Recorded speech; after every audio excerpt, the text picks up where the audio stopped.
It's really exciting to be here as one of the newest members of the Coast to Capital Board. Despite the northern accent, I've actually lived and worked in this area and run a business in this area for more than 15 years. And like all of you, I'm here today because I really care about this place, our people, and our future prosperity. If you're wondering about the name, Man Bites Dog, it's actually the definition of a story. Dog bites man happens all the time. Man bites dog, on the other hand, is a story. It's an idea that's distinctive, it's memorable, and it's worth sharing. And in my day job at Man Bites Dog, what really interests me is that storytelling. So I'm particularly excited to be working with you all and the team to help tell the story of our exciting Coast to Capital area. The Coast to Capital area, as Jonathan shared, has so much to celebrate and we have so much potential. But at the moment, as we've heard from Chris, we're not fully seizing that opportunity. And if we don't take action on some of our key challenges now, the tide will go out on our opportunities, we will become less competitive, and we could see a deterioration in our area, our businesses, our public services, and our way of life. It would be easy to take the prosperity of our beautiful area for granted, and we have so much that other areas might envy. We have dynamic urban centres, like the creative capitals of Brighton, where I live, and Chichester, the economic powerhouses of Crawley and Leatherhead, and the growing potential of Worthing, Burgess Hill and Redhill. The international opportunity offered by Gatwick Airport and the growth engine of Manor Royal beside it. We also have our natural capital in the shape of our national park, our outstanding areas of natural beauty, and the Brighton and Lewes biosphere. We also have innovative businesses right across the region, from world-class wineries, I think Ridgeview are here today, to electric vehicle manufacturers, fuel cell makers, and of course our digital and creative industries. We also have a workforce that is highly skilled and highly motivated, from our business leaders and our public servants to our innovative entrepreneurs and our heroic commuters who are doing some very important jobs in the capital every day. But as we heard from Chris, when we look beneath the surface of our region, it's not all rosy. Our area is actually falling far behind and facing some critical challenges. Our most critical challenge is stagnating growth and productivity. While the Coast to Capital area has been a historically strong economy, in fact our 7th largest LEP, our economic growth has been in continued decline and it has not recovered from the 2008 financial crisis. Our growth rates are actually lower than English cities in the Midlands and the North, and we're being left behind by neighbouring LEPs right beside us, which are growing much faster. As well as these low growth levels, we're not as productive as we should be. As we heard, our total output has grown more slowly than comparable regions, and indeed the majority of LEPs. And our gross value added per head has declined steadily in real terms since 1999. There's also a marked productivity gap between places in our area. Our labour productivity is 2.5 times higher in Crawley than Arran, for example. So coming back to what Chris said, we're working in silos and we're not sharing that knowledge of how to improve our productivity. So whichever way you look at the numbers, the worry is that we could become a lot less competitive over time if we don't take action. We share with other LEPs the challenges of climate change, the death of some of our high streets, and the impact of, dare I say the B word, Brexit uncertainty. And the UK as a whole faces huge challenges with foreign direct investment. So as you can see here from the 2006 Brexit vote, we've had a steady and steep decline in foreign direct investment, and that matters because, as you can see, the line of jobs follows very closely the number of FDI projects that we can attract in this country. Meanwhile, Ireland has been very successful at becoming a multinational magnet and attracting, some might say, more than its fair share of foreign direct investment. So could we as an area think about how to increase our levels of FDI and get the investment we deserve, or maybe a little bit more as well?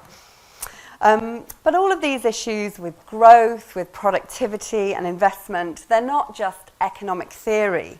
There are some very real issues that sit behind it. Our urban centres remain highly sought after places to live, but the commuter wage disparity, our lack of housing supply and restrictions on space for development in some of our areas have all fuelled house price inflation and a critical shortage of business space, which is becoming a crisis in some of our key areas.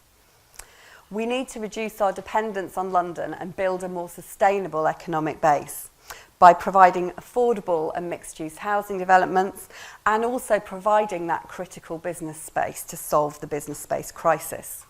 So what we need to be thinking today is how might we be rethinking the use of our urban centres, improving our infrastructure and providing digital connectivity to breathe new life into declining centres and enable more of our residents to work in our area. Another challenge we face is the business profile of our region is very small and micro.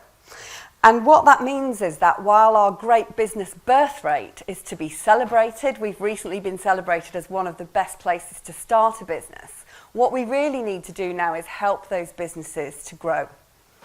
So we need to be thinking about what support could we give, what skills could we build, and how do we give them the space to scale up? And also, as I mentioned, how do we attract more large employers?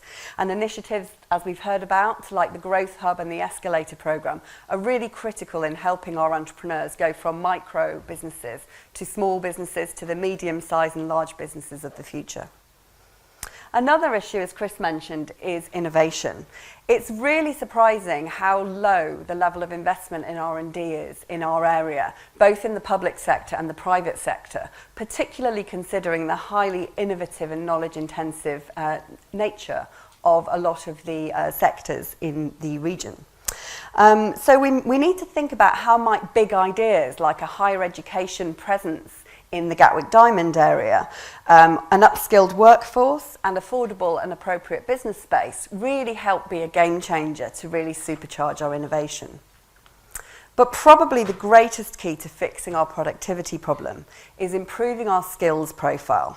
We face a huge range of complex skills challenges. Firstly, the robots are coming. We must prepare our adult workforce for the skills of the future, with a focus on high-quality, lifelong learning.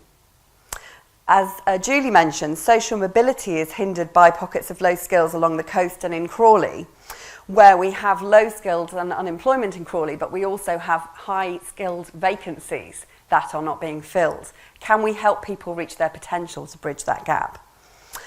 And as Chris mentioned, we face problems hiring not only highly technical and senior roles in common with the rest of the country, but we also struggle to fill graduate and especially mid-level positions with factors including house prices causing that population pyramid that Chris showed us with the missing middle of skilled mid-level workers. So how could we create our own STEM skills base, and how can we retain the graduates that study here to be our workforce of the future? We also have a significantly smaller working age population than England's average and a growing older population. How could we upskill people to reach their potential? And is it possible that some of our older workers might actually mitigate our skilled talent shortage if we can keep them in the workforce on a flexible basis for longer?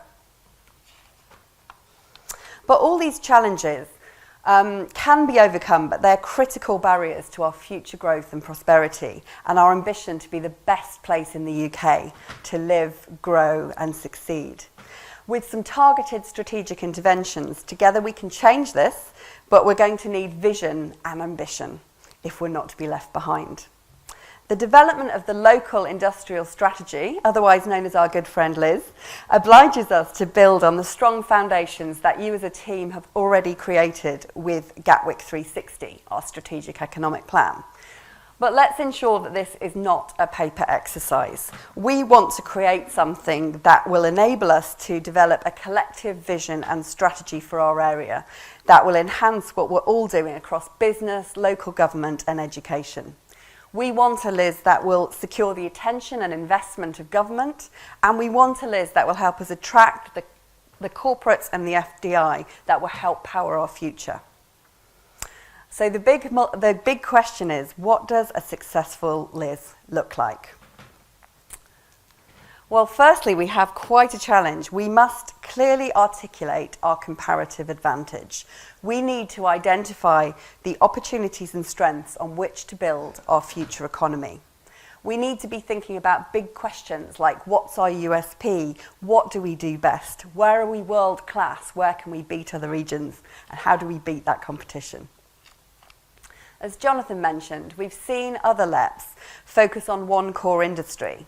But that's not so easy for us because we have so much diversity in terms of our geography with our urban, rural and coastal places, as well as our sort of Gatwick, London, Brighton commuter corridor, but also our sectors, which are going to be really critical to this. These sectors of expertise vary greatly by place, leading in areas from advanced manufacturing and financial services to creative industries and viticulture. Because Coast to Capital as a place is so different and difficult to define, for us it won't be about placing our bets on one thing. It will be about finding a golden thread that will enable us to connect our region at a high level while being specific enough to be meaningful and useful. We don't fit neatly into a box, but that's what we've been asked to do. So getting that balance right is going to be quite a challenge, and we're going to have to make some quite tough decisions. The big question is, what future industries do we want government to think of when they think of our area? What's the shorthand? What's the big picture in their minds when they think of Coast to Capital? And we need a sentence to be memorable, not a list of several things we do. So it's likely that we will have to pick one thing for the benefit of all. A bit like a V formation of geese, we're going to have to place some bets on our key strategic future industries and all line up behind it so that we can create a halo effect for the benefit of all. So we really need to focus on those core strengths. And we will really need your support to get behind this umbrella because it won't include every single one of us. We have to line up behind these key future bets because we can't afford to be trying to be all things to all people or so bland that we're meaningless. So in summary, what we're going to need is a strong vision and a common purpose to build confidence in the future and attract the investment that we need to deliver our potential. We need to think about what government and business should So how do we want government and business to think about us amongst the clamour of 37 other LEP areas? What do we want to be famous for? The second thing we really need to do is to create a distinctive identity for the region so that we can be known nationally and internationally to get the recognition, trade and investment that we deserve as a major part of the UK economy alongside the rest of the South East. And finally, once we've articulated where we can win our key brand for the region, we need to make a clear ask of government. We should be putting forward a number of eye-catching, transformative ideas with a key business case and a solid foundation of evidence. We'll be looking for big, investable ideas, and we'd like you to think about ideas and targeted interventions that will help stimulate growth, improve our productivity and get us that innovation investment in our area. Things that will make a difference not only to our area but to the South East and the wider country as a whole. Now these kind of game-changing ideas that work across the boundaries of our LEP area and the areas around it are where we can collectively make the most impact. And we really need to do that because to make a difference to the big challenges that we've touched on today and catch the attention of government, we need to scale up our ambitions and our ideas for the area. This is a very exciting challenge. It will not be easy and we will need all of your help and support and ideas. But with a strong vision, we can build confidence in the future and attract the investment that we need to reach our potential and become the most dynamic non-city region in England. The whole Coast to Capital board and team are so grateful for all of the engagement that we've had so far with our big debates and our ongoing programme of work. And as Jonathan said, we'll shortly be moving into a consultation process on the evidence base. In the meantime, we really want to open up to ideas from all of you. And so we'd like to share this email address for anyone who wants to share any ideas later, which is bigideas@coastercapital.org.uk. So please keep that and contact us with any ideas that you have. And of course, speak to any of the team here today. We're really keen to hear your ideas.